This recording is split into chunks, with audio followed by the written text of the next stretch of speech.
Bismillahirrahmanirrahim. Alhamdulillah Rabbil Alamin. Wassalatu wassalamu ala ashrafil anbiya'i wal mursalin wa ala alihi wa sahbihi ajma'in. Allahumma salli ala sayyidina Muhammadin al-fatihi lima ughliqa wal khatimi lima sabaqa nasirul haq bil haq wal hadi ila siratikal mustaqim wa ala alihi haqqa qadrihi wa miqdarihi al-azim. Allahumma salli ala sayyidina Muhammad wa ala ali sayyidina Muhammad miftahi babi rahmatillah adada ma fi ilmillah salatan wa salaman daimaini bidawami mulkillah wa ala alihi wa sahbihi adada kulli zawratin alfa marrah. Rabbi shrah li sadri wa yassir li amri wa halul 'uqdatam min lisani yafqahu qawli. Malam ini kita akan sambung pembacaan kitab Muqashafatul Qulub dan kita masuk dalam bab amar ma'ruf nahi munkar.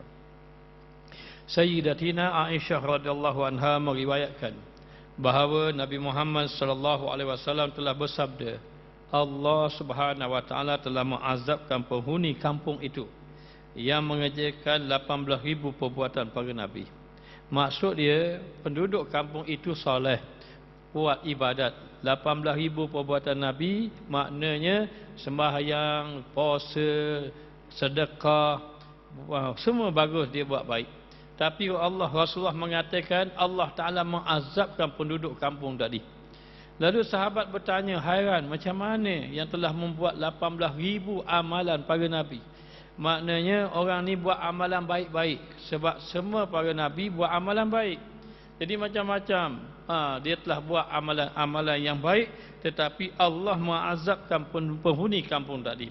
Lalu sahabat bertanya, kaifa ya Rasulullah? Bagaimana berlaku begitu? Bagaimana boleh demikian macam begitu ya Rasulullah? Mereka tidak membenci kerana Allah, mereka tidak menyuruh kebaikan, mereka tidak mencegah munkar. Maknanya mereka ini soleh, tapi orang buat keliling dia biarkan. Orang buat keliling keburukan dia buat, dia biarkan. Itu yang munkar. Dalam waktu yang sama dia tak suruh orang buat kebaikan. Maka oleh kerana disibukkan dengan ibadat, walaupun melakukan amalan, amaluhum amalal anbiya, amalan mereka bagaikan amalan para nabi. Oleh kerana tidak menyuruh orang buat baik, tidak mencegah perkara mungkar, Allah mengazabkan mereka. Maka sebenarnya di dalam satu hadis yang lain Nabi SAW memberitahu kepada kita sebaik-baik manusia adalah manusia yang memberi manfaat kepada orang lain. Maka yang memberi manfaat itu apa dia? Yakni menyuruh melakukan kebaikan. Ketika mana Rasulullah SAW bertanya kepada Sayyidina Umar, ya Umar, man tuhibbu minad dunya? Uhibbu salasa ya Rasulullah. Apa yang kamu suka daripada dunia? Saya suka 3 perkara ya Rasulullah. Qaulu ma'ruf walau kana sirran, wa qaulu munkar walau kana jahran, wa qaulu haqqi walau kana murran. Katanya Sayyidina Umar Al-Khattab radhiyallahu anhu, saya suka 3 perkara. Yang pertama, perkataan yang menyuruh manusia buat baik walaupun secara sembunyi, diam-diam. Dan saya suka perkataan yang mencegah mungkar walaupun secara terang-terangan. Dan saya suka menyatakan kebenaran walaupun dalam kepahitan. Ini Sayyidina Umar Al-Khattab. Lalu dikatakan bahawa mereka itu tidak membenci kerana Allah. Mereka itu tidak menyuruh kebaikan, mereka itu tidak mencegah kemungkaran. Dengan sebab itu walaupun amalan mereka amaluhum amalal anbiya yu'azzibullah, walaupun amalan mereka amalan para nabi, maka Allah mengazabkan mereka. Abu Zar Al-Ghifari meriwayatkan bahawa Sayyidina Abu Bakar As-Siddiq bertanya, ya Rasulullah, apakah jihad yang lain selain daripada memerang orang-orang musyrikin, memerangi orang musyrikin? Ini soalan Sayyidina Abu Bakar As-Siddiq. Hebat soalan ini. Kenapa? Kerana di zaman Nabi SAW, maka Nabi dan para sahabat berjihad pada jalan Allah. Jadi bagaimana kalau orang itu ingin pahala berjihad fisabilillah sedangkan tidak berlaku peperangan? Maka Sayyidina Abu Bakar As-Siddiq bertanya mengenai apakah jihad ada lagi selain daripada berperang lawan orang musyrikin. Kata Rasulullah, ada wahai Sayyidina Abu Bakar As-Siddiq, Allah memiliki pejuang-pejuang di atas muka bumi. Bahkan pejuang-pejuang ini lebih utama daripada orang syuhada yang hidup, diberi rezeki dan berjalan di atas muka bumi. Mereka ini. Lalu dikatakan lagi, Allah membanggakan mereka. Allah bangga mereka ini di hadapan para malaikat di langit, dan Allah menghiaskan syurga untuk mereka. Sebagaimana Ummu Salamah menghiaskan dirinya untuk Rasulullah. Lalu sahabat bertanya, ya Rasulullah, siapa mereka yang lebih utama daripada golongan syuhada ini? Rasulullah menjawab, mereka adalah orang yang menyuruh kebaikan. Mereka adalah orang yang menyuruh kebaikan. Mereka adalah orang yang mencegah kemungkaran, dan mereka mencintai kerana Allah, dan mereka membenci kerana Allah Subhanahu wa taala. Para jamaah sekalian, mengajak kebaikan bukan duduk pada ustaz sahaja, tidak.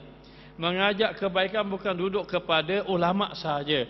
Siapa-siapa sahaja yang beriman kepada Allah, dia kena mengajak ke arah kebaikan. Seorang ayah ajak anaknya melakukan kebaikan, suruh sembahyang. Seorang suami ajak isterinya. Seorang sahabat mengajak kawan dia, menyuruh kebaikan ini. Bukan tunggu jadi pendakwa, bukan tunggu jadi ustaz, bukan tunggu jadi ulama. Bahkan kata ulama, walaupun kamu ahli maksiat, kamu suruh juga dia orang buat kebaikan. Orang ini peminum arak, di kawan dia minum arak, wajib dia cegah, jangan kamu minum arak. Walaupun dia minum arak juga. Walaupun dia minum arak, nak bagi tahu bahawa menyuruh kebaikan ini dan mencegah mungkar ini adalah satu amalan yang besar. Luqmanul Hakim berkata kepada anaknya, ya bunayya, wahai anakku yang tercinta, wa'mu bil ma'ruf wanha 'anil munkar wasbir 'ala ma asabak. Inna zalika min azmil umur. Wahai anakku yang tercinta, suruhlah orang buat baik. Suruhlah manusia lain buat baik. Suruh orang buat baik. Dalam waktu yang sama, wanha 'anil munkar, kamu cegah orang dalam buat perkara mungkar. Wasbir 'ala ma asabak, dan kamu sabar kalau ada ujian ketika mana kamu suruh baik, ketika mana kamu cegah perkara mungkar. Zalika azmil umur, itulah perkara yang utama sebenarnya. Maka dalam keadaan macam itu, suruhlah kita buat baik pada orang dan cegahlah mereka kepada kemungkaran. Dan kita kena mencintai orang lain kerana Allah. Bermakna apa? Bermakna kita suruh orang buat baik kerana kita kasih kepada dia. Kita cegah dia mungkar kerana kita kasih kepada dia. Kasih kepada dia. Sebab itu kita cegah perkara mungkar. La yu'minu ahadukum hatta yuhibba li akhihi ma yuhibbu li nafsihi. Kamu tidak dikira benar-benar beriman sehingga kamu menyayangi orang lain sebagaimana kamu kasih akan diri kamu sendiri. Maka kasihlah kerana Allah, bencilah kerana Allah Subhanahu wa taala. Maka dalam keadaan itu kita disuruhlah memberi nasihat kepada orang lain. Nak mencegah kemungkaran ini, ada cegah dengan cara macam mana? Nabi SAW bersabda, man ra'a minkum munkara falyughayyirhu bi yadihi fa in lam yastati' fa bi lisanihi fa in lam yastati' fa bi qalbihi wa zalika adhaful iman. Kalau kamu tengok perkara mungkar, kamu cegah dengan tangan. Apa maksud dengan tangan? Bukan pergi tapau dia, bukan. Bukan kita cekak dia, bukan. Kamu cegah dengan kuasa yang kamu ada. Kalau pemimpin, cegah dengan kuasa dia bila ada kemungkaran. Jangan dibiarkan. Kalau dibiarkan, dia akhirat nanti semua rakyat akan berlepas diri. Kerana dia, ya Allah, dia pemimpin, dia lock saja kami buat maksiat. Habis dia kena tanggung atas muka dunia. Jangan main-main jadi pemimpin ni. Tetapi kalau dia pemimpin yang adil, dia mencegah kemungkaran, dia suruh orang buat baik, sabit dia suruh buat baik, orang buat baik, semua rakyat yang buat baik dia dapat pahala. Maknanya, maka ini siapa pemimpin yang kena mencegah kemungkaran? Fa illam yastati, kita tak mampu sebab kita tidak ada kuasa, kita bukan pemimpin, kita bukan ketua kaum, bukan kita ketua daripada masyarakat, kita orang biasa saja. Kita orang biasa, cuba cegah setakat mampu. Kalau tak mampu, pabilisah ni dengan lidah. Maknanya kita nasihat dia. Dan lidah paling afdal bagi lidah bagi siapa? Bagi para ulama. Para ulama maknanya. Dan kalau kita bukan para ulama, kita cakap dah orang tak dengar, lalulah fa illam yastati fa biqalbi, maka dengan hati kamu. Hati tetap membenci maksiat yang dia lakukan. Kata Habib Ali, Habib Ali Al-Jufri mengatakan bahawa apabila kamu melihat ahli maksiat, kamu benci perbuatan maksiat, jangan kamu benci orang yang melakukan maksiat. Jangan kita benci orang yang melakukan maksiat, kita benci perbuatan dia. Apa maksudnya? Kita nak dia ini berubah. Berubah. Bila dia berubah, kita kasih kepada dia dan kita lupakan kejahatan dia yang lalu. Ini tanda kita kasih kepada orang yang kita nak dia berubah tadi di atas kesalahan dia. Lalu dikatakan lagi selanjutnya, baginda sallallahu alaihi wasallam bersabda, demi zat yang diriku berada di dalam kekuasaan Allah Taala, hamba itu orang yang mencegah benda mungkar, yang mengajak kebaikan, hamba itu berada di bilik yang di atas. Bilik di atas, bilik-bilik lain di atas daripada bilik-bilik para syuhada. Maknanya Allah bagi syurga. Di kalangan syurga mereka dapat ada lagi bilik duduk atas lagi, tinggi lagi. Kalau tekad kalau ada lagi tekad lebih tinggi lagi. Maknanya masing-masing bilik memiliki 300 pintu daripada yakut, zamrud, emas. Ini nikmat di dalam syurga. Orang yang mencegah benda mungkar, kebaikan, dan setiap pintu ada cahaya. Lelaki daripada mereka yang suruh orang buat baik, yang cegah perkara mungkar, dia atas satu orang, dia ada seorang lelaki, dia menikahi, memiliki, mempunyai 300,000 bidadari yang menyilaukan mata. Maknanya saya teringat masa saya belajar di pondok, salah satu tok guru saya dulu nak suruhnya semayang tahajud, dia kata siapa nak nikah dengan bidadari pakat bangun malam. Maknanya kenapa? Bila bangun malam itu boleh bidadari. Maka dikatakan bahawa sungguh kalau orang itu cegah perkara mungkar, dia suruh kepada perkara kebaikan, dia akan dikawini, dimiliki, mempunyai atas dia tu bidadari tadi 300,000 bidadari yang menyilaukan mata. Setiap kali memandang salah satunya, bidadari itu berkata, kamu ni dapat miliki aku, mengingat tak dulu? Sebab dulu kamu susah-susah suruh orang buat baik. Kamu telah menyuruh orang melakukan kebaikan dan kamu mencegah mereka itu orang lain melakukan kemungkaran. Setiap kali memandangnya, maka bidadari menyebutkan perintah untuk mengerjakan kebaikan dan mencegah kemungkaran. Begitulah bidadari, ingatkan. Sabit kerja kamu dululah, hasilnya kamu dapat bersama denganku, kata bidadari. Kamu suruh orang buat baik, kamu cegah perkara mungkar. Maka di dalam sebuah hadis disebutkan bahawa Allah Subhanahu wa taala bertanya kepada Nabi Musa alaihissalam, wahai Musa, kata Allah Taala, wahai Musa, apakah engkau telah mengerjakan amalan untuk aku? Allah Taala bertanya pada Nabi Musa alaihissalam. Nabi Musa ini dipanggil Kalimullah. Kalimullah ni sebab apa? Wa kallamallahu Musa taklima. Allah Taala ini berkata-kata dengan Nabi Musa. Bagaimana dia berkata? Kita tak tahu, kerana kalamullah laisa bihaufin wala sautin. Kalam Allah tidak bersuara, tidak berhuruf. Tidak bersuara macam kita cakap dalam hati. Tidak berhuruf macam kita dengar bunyi angin. Ada huruf. Nak tulis pun boleh. Maknanya tidak berhuruf, tidak bersuara. Kalau dalam hati kita tak tahu kita bagaimana, angin pun macam mana, maka begitulah kalam Allah. Tidak berhuruf, tidak bersuara. Suara tak ada, huruf pun tidak ada. Bagaimana kalam Allah? Wallahu a'lam. Lalu Allah berkata, ya Musa, adakah engkau telah melakukan amalan untuk aku? Lalu dia kata, ya Tuhanku, aku telah sembahyang, aku telah berpuasa, aku telah bersedekah, aku telah sujud kepadamu, aku telah memujimu, aku telah membaca kitabmu, aku telah berzikir kepadamu, kata Nabi Musa alaihissalam. Lalu Allah Ta'ala kata, Musa alaihissalam, di dalam solat itu keselamatan bagimu, pembelaan bagimu, manfaat balikmu semula, bagi kamu semula. Kalau pun sembahyang ini pembelaan bagi kamu. Sabit kamu sembahyang, kamu dapat pembelaan dalam kubur, pembelaan apabila bangkit nanti. Jadi sembahyang ini sebagai pembelaan untuk kamu juga. Dan dikatakan bahawa kamu puasa. Bila kamu puasa, Allah beri syurga untuk kamu juga, puasa untuk kamu. Maknanya, dan kalau kamu sedekah, bila kamu sedekah, malaikat menaungi kamu ketika mana di padang mahsyar. Nikmat balik pada kamu sendiri juga.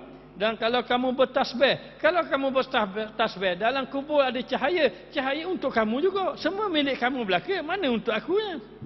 Apa amalan untuk aku, kata Allah Ta'ala, itu untukmu kamu. Kita maknanya buat apa, semua ada manfaat. Kita berjalan kaki ke masjid, dapat darjat di sisi Allah Ta'ala. Setiap langkah dinaikkan darjat. Orang pergi ke masjid, dia pergi sama ada jalan kaki ke, sama ada dia naik kenderaan pun, disebut di dalam hadis, setiap langkah dinaikkan darjat, dihapuskan dosa. Orang pergi ke masjid, belajar ilmu agama, perjalanan dia untuk masuk dalam syurga Allah Ta'ala. Man salaka tariqan yastamisu fihi ilman sahalallahu lahu tariqan ila jannah. Orang yang berjalan kaki pergi belajar ilmu, dia berjalan ke masjid itu, dia berjalan ke tempat-tempat pengajian, dia berjalan masuk syurga tu. Itu manfaat balik ke diri dia belaka. Lalu Allah Ta'ala berkata, wahai Musa, mu puasa, mu sembahyang, mu sedekah, mu sujud, mu puji, mu baca kitab, semua manfaat pada mu sendiri. Mana amalan untuk aku? Katanya, mana amalan untuk aku? Nabi Musa kata, ya Allah, tunjuklah aku mana amalan aku nak buat ni untukmu. Maknanya, mana amalan biar aku buat untukmu. Lalulah Allah Ta'ala tanya, wahai Musa, adakah engkau menolong wali aku, kekasih-kekasih aku? Adakah engkau menolong kekasih aku? Ingat, orang-orang soleh, jangan kita bergaduh dengan dia, jangan kita musuh, jangan kita benci dia. Kita tak tahu ni, di kalangan kita siapa yang lebih baik, siapa yang lebih soleh.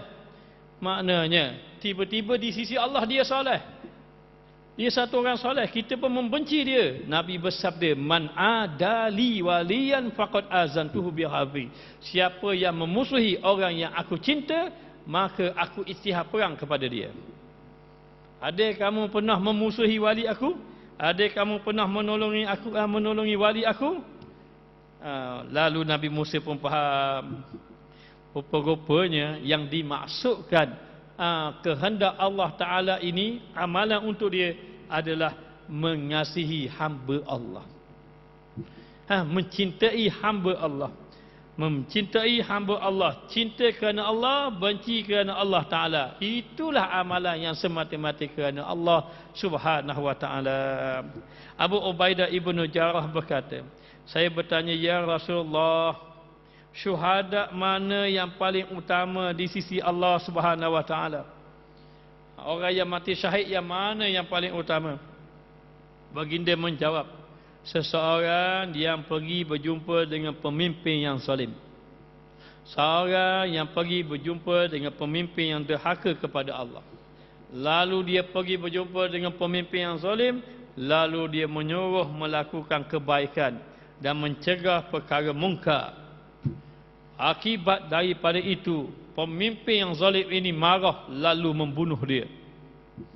Kerana dia cegah pemimpin tadi, jangan kamu buat zalim, jangan kamu ambil hak rakyat, jangan kamu ini mengkhianati. Lalulah akhir sekali ditangkap lalu dibunuh dia. Maka ini antara syuhada yang tinggi mulia di sisi Allah Subhanahu Wa Ta'ala. Maknanya, lalulah menyuruh berbuat kebaikan dan mencegah kemungkaran lalu terbunuh. Jika tidak terbunuh, kalam tidak bekerja setelah itu, kalaupun hidup ia tidak bergerak. Apa katanya? Maknanya kalaulah kata dia tidak terbunuh dalam keadaan tu, dia tetap mendapat syuhada yang terbaik juga. Maknanya kenapa? Sebab bukan senang nak menegur. Kalimatul haqqi inda kulli jaiz. Menyatakan benar di atas pemimpin yang zalim ini bukan senang. Atau orang-orang yang benar takut kepada Allah Ta'ala.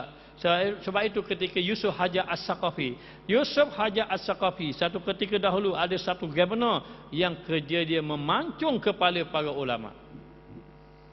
Dia tengok, dia duduk atas mimbar. Aku tengok kepala-kepala ulama macam buah pelang muda lagi, tak petik lagi. Masak kan aku pacatah. Takut ulama dengar gitu. Yang main. Maknanya akhir sekali Al-Imam Hasan Basri, seorang lelaki yang saleh yang hanya takut kepada Allah, dia pergi nasihat pemimpin tadi. Dia pergi nasihat pemimpin tadi. Bila dia pergi nasihat pemimpin tadi, pemimpin marah. Maka bila pemimpin marah, dia bagi tahu pada orang ramai, jangan kamu terpedaya, takutlah kepada Allah Taala. Akhir sekali pemimpin tadi marah. Marah, dia nak bunuh dia, panggil dia. Bila panggil dia, dia pergi. Tidak ada pengiring, dia datang seorang diri saja. Masuk dalam. Bila masuk, Assalamualaikum ya Imam Hasan al-Basri. Silakan duduk. Saya panggil kamu ni nak tanya soalan fiqh. Dia tanya. Lepas tu boleh balik. Boleh balik. Hak tukang pacung tunggu dah warna kata nak tukang pacung. Akhir sekali tanya. Sebelum kamu datang, Khalifah Yusuf Haji As-Saqafi begitu marah pada kamu. Tapi bila kamu duduk depan dia, nampak dia lembut je. Apa yang menyebabkan dia jadi takut pada kamu? Jawapan dia satu je. Kerana aku tak takut yang lain, aku hanya takut pada Allah. Man khafa Allah khafa kulla syai. Siapa yang takut kepada Allah, yang lain takut kepadanya. Tapi kalau dia tak takut pada Allah, habis yang lain tak takut pada dia. Maka dalam keadaan macam itu dikatakan bahawa di antara yang besar ialah mengajak manusia kepada kebaikan. Al-Imam Hasan al-Basri meriwayatkan bahawa Rasulullah sallallahu alaihi wasallam bersabda, syuhada yang paling utama dari umatku adalah orang yang mendatangi pemimpin yang zalim, memerintahkannya berbuat kebaikan dan mencegah kemungkaran, lalu ia terbunuh, itulah syahid. Dan tempatnya di syurga adalah di antara tempat Saidina Hamzah dengan Saidina Ja'far bin Abi Talib. Ini kedudukan Saidina Hamzah itu, dia adalah pemimpin syuhada, orang yang mati syahid di dalam syurga. Ja'far bin Abi Talib, dia panggil Ja'far At-Tayyar, dia mati syahid dalam perang Mu'tah, kedua-dua tangan dia terpotong. Terpotong. Maka mati dia dalam keadaan tangan kedua-dua tak ada. Dan Allah Ta'ala kata Rasulullah sallallahu alaihi wasallam, Allah Ta'ala gantikan tangan dia dalam syurga dengan tangan dia tu, dia boleh terbang di mana-mana yang dia nak. Maknanya, tapi dalam syurga lah Allah Ta'ala bagi. Ini kedudukan Ja'far bin Abi Talib dengan Sayyidina Hamzah. Siapa yang menyatakan kebenaran lalu mati kerana menyatakan kebenaran, dia duduk antara Sayyidina Hamzah dengan Ja'far radhiyallahu anhuma. Allah mewahyukan kepada Nabi Yusuf ibnu Nun alaihi salam, aku akan membinasakan 40,000 orang soleh. Katanya, aku akan membinasakan 40,000 orang soleh dan 60,000 orang yang jahat di kalangan kaum kamu. Allah Ta'ala kata kepada Nabi Yusuf. Lalu Nabi Yusuf merasa hairan. Nabi Yusuf pun bertanya, ya Tuhanku, orang yang buat jahat itu saya maklum. Kalau Allah Ta'ala kata aku akan binasakan orang yang jahat 60,000, saya maklum, ya Allah, saya tahu. Memanglah dia ini langgar, maknanya ketetapan Allah, Allah marah dan munasabahlah Allah binasakan mereka. Tetapi bagaimana dengan orang-orang yang baik? Yang engkau akan membunuhnya, membinasakan mereka itu. Allah berkata, mereka itu tidak membenci kerana kebencian aku, serta makan dan minum bersama dengan orang jahat. Apa maknanya? Maknanya mereka buat jahat, dia tidak benci. Dan mereka itu buat jahat, dia tidak benci. Patutnya dia benci, dia suruh buat baik. Dan mereka itu buat baik dan tidak mengajak orang jahat buat baik. Maka dengan kerana itu pula mereka bersama dengan orang-orang jahat, lalu melihat benda mungkar dia pun diam. Itu bahaya. Ini kerja orang-orang alim ini bahaya sebenarnya. Maknanya jadi kalau orang itu dia melihat benda mungkar, kalau ada benda-benda tu dia kena tegur. Tapi tegurnya cara macam mana? Kalau sebaiknya kena cara yang berhikmah. Maknanya kena panggil seorang sama seorang, bagi tahu pada dia, kamu nak buat majlis kahwin anak-anak kamu ni bagus, alhamdulillah, sunnah Nabi. Tapi janganlah ada nyanyi-nyanyi yang melalaikan dan membiarkan orang menutup aurat, bercampur laki perempuan tak tahu ni, tak boleh. Maknanya orang azan pun kamu tak hormat. Maknanya cakap seorang sama seorang sudah. Jangan kau pergi umur orang ramai ni. Ini perkahwinan yang tidak dibenarkan syarak ni. Duduk dekat tu ambil spekar, beritahu. Ini cegah perkara mungkar. Bukan begitu caranya. Apa kata Imam Syafi'i? Imam Syafi'i mengatakan bahawa sesiapa yang menasihati orang ramai di khalayak ramai, dia bermakna telah memalukan orang tadi. Dia bermakna telah menghina orang tadi. Tetapi kalau orang itu benar-benar ingin menasihat seseorang tadi, nasihatlah dia secara tersembunyi. Begitulah juga kalimatul haqq inda sultani jair, menyatakan yang benar ataupun mengatakan yang benar di hadapan pemimpin yang zalim. Maka cara dia macam mana? Caranya dia pergi jumpa orang tu, dia beri nasihat. Beri nasihat. Bukan dia buruk-buruk di depan rakyat buruk-buruk sampai rakyat benci pada pemimpin tadi, baru dia nasihat. Bukan gitu. Bukan begitu. Maknanya dia pergi jumpa, bagi nasihat dia. Dia nak terima. Tidak mau terima, maknanya dia telah menyuruh kebaikan, mencegah perkara mungkar.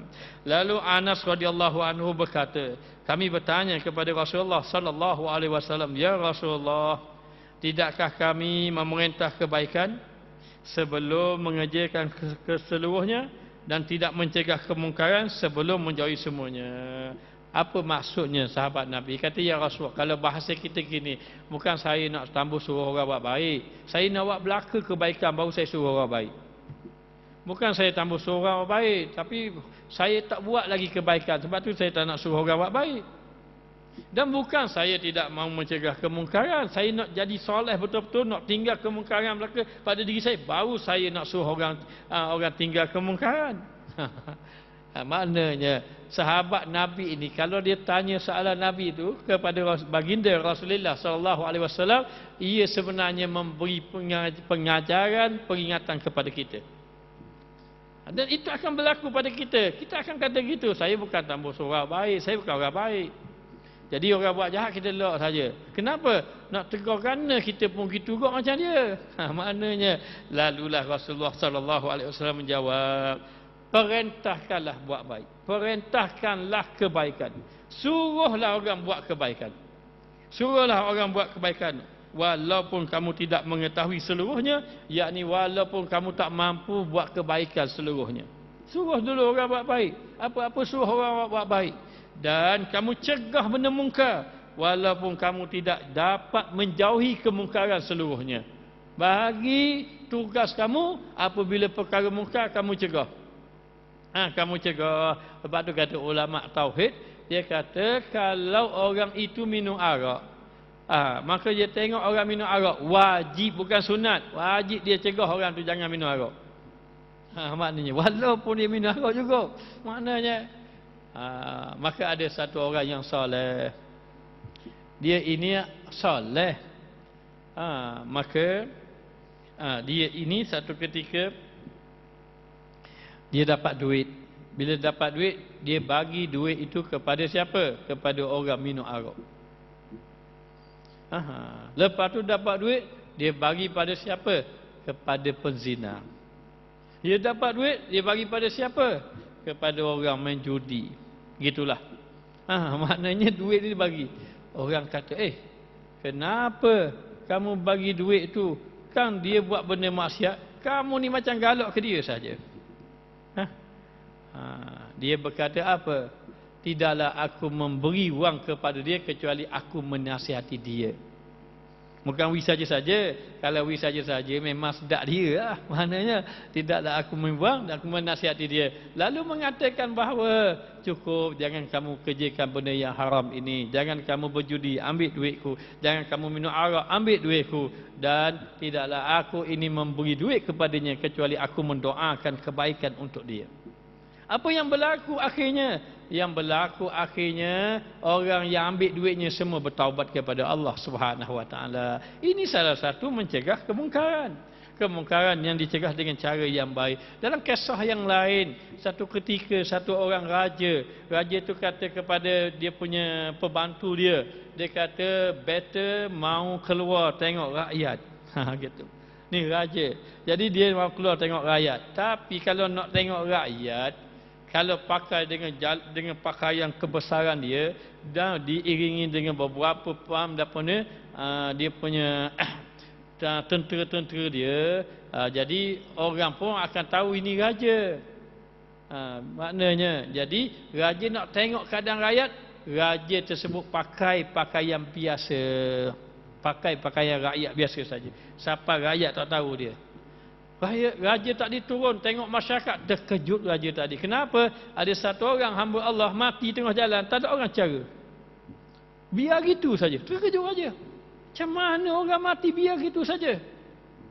Akhir sekali raja tadi marah orang. Kamu semua tak tengok ke? Ni ada satu mayat ini. Tak ada seorang pun ambil cara ke dia. Tak ada seorang pun yang ambil berat ke dia. Orang terkejut. Kamu ni siapa? Kamu tak kenal ke? Ini orang kampung kenal belaka dia ni siapa? Maknanya. Orang kampung kenal belaka dah dia. Masa dia hidup ni Allah, sadar Allah. Maknanya. Tahu tak dia ni siapa? Inilah peminum arak. Inilah penjudi. Maknanya. Inilah penzina. Habis dia kata, hak buruk-buruk saja orang tadi. Maka raja tadi dengan pembantu dia angkat mayat tadi, tanya di mana rumah dia. Di mana rumah dia? Orang pun tunjuk, dia pun pergi beritahu isterinya, menangis isterinya, semuanya sudah wafat. Suaminya sudah wafat, menangis. Raja tadi berkata, kamu tahu tak apa yang berlaku kepada mayat suami kamu ini?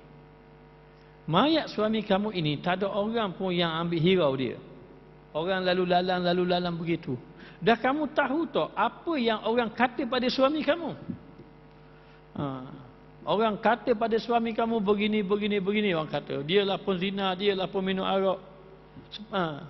Kata isterinya, aku dah kata dah dia dulu. Maknanya jangan buat begitu. Raja tadi tanya, apa pandangan kamu tentang suamiku kepada kamu? Sebenarnya suamiku pada pandangan aku dia adalah seorang yang soleh. Kejut raja tadi. Dia adalah seorang yang soleh. Lalu kata isterinya, aku dah larang dia jangan buat gitu. Tapi dia kata, apa yang aku buat hanya aku dengan Allah saja yang tahu. Orang tidak tahu, biarlah apa nak berlaku. Aku kata ke dia, kata isterinya, kalau mu mati nanti tak ada orang cara ke mayatmu. Kata isterinya tadi. Raja tadi tanya, dah apa dia jawab? Dia kata apa? Kata suami aku, kalau tak ada orang cara mayat aku, Allah akan hantar seorang raja yang soleh akan uruskan mayat aku. Terkejut raja tadi. Terkejut raja tadi. Lalu raja tadi uruskan jenazah tadi dengan dimandi, dikapankan, disemayang, dikebumikan. Diselesaikan dia tadi. Lalu kenapa dikatakan lelaki itu lelaki yang soleh? Sebab dia pergi tempat orang buat maksiat, tempat orang berzina. Bukan dia berzina, tidak. Dia nasihati orang. Bila dia dapat duit, dia bagi cukup, jangan guna duit haram. Ambil duit saya ini. Dia doa.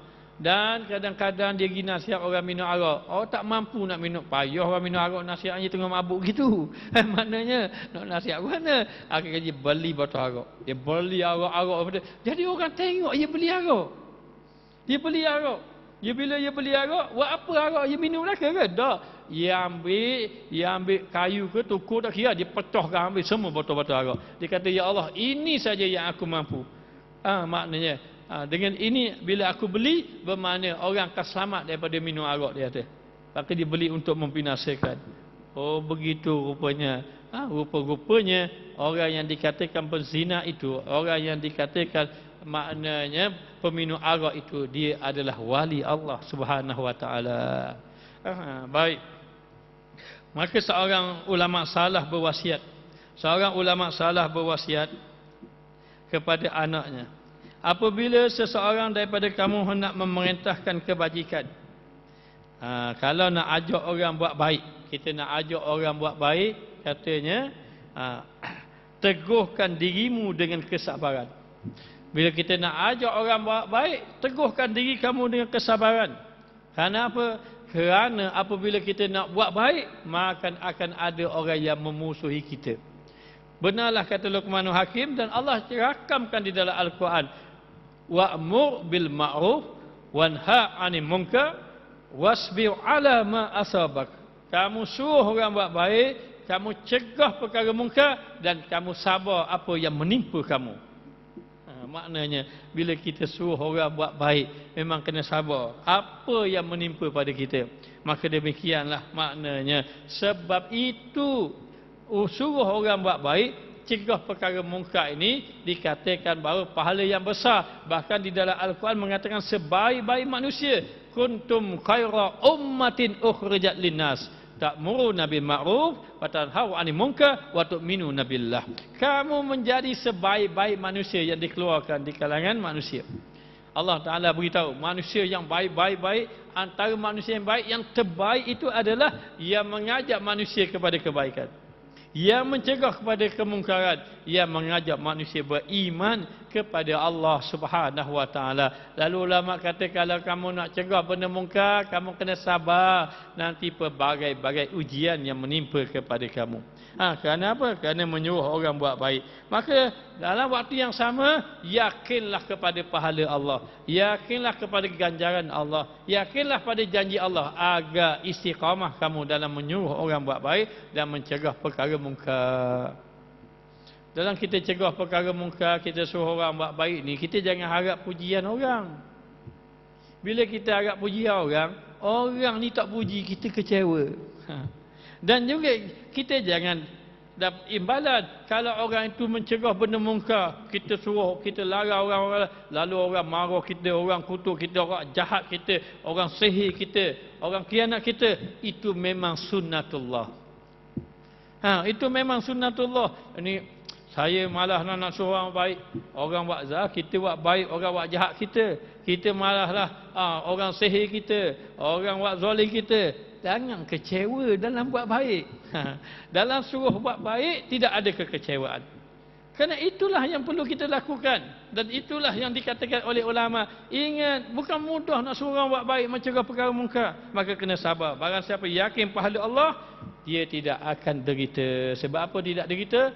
Kerana Allah bersama dengan orang yang remuk hati dengan makhluk, dia akan bersama dengan Allah. Wallahu a'lam.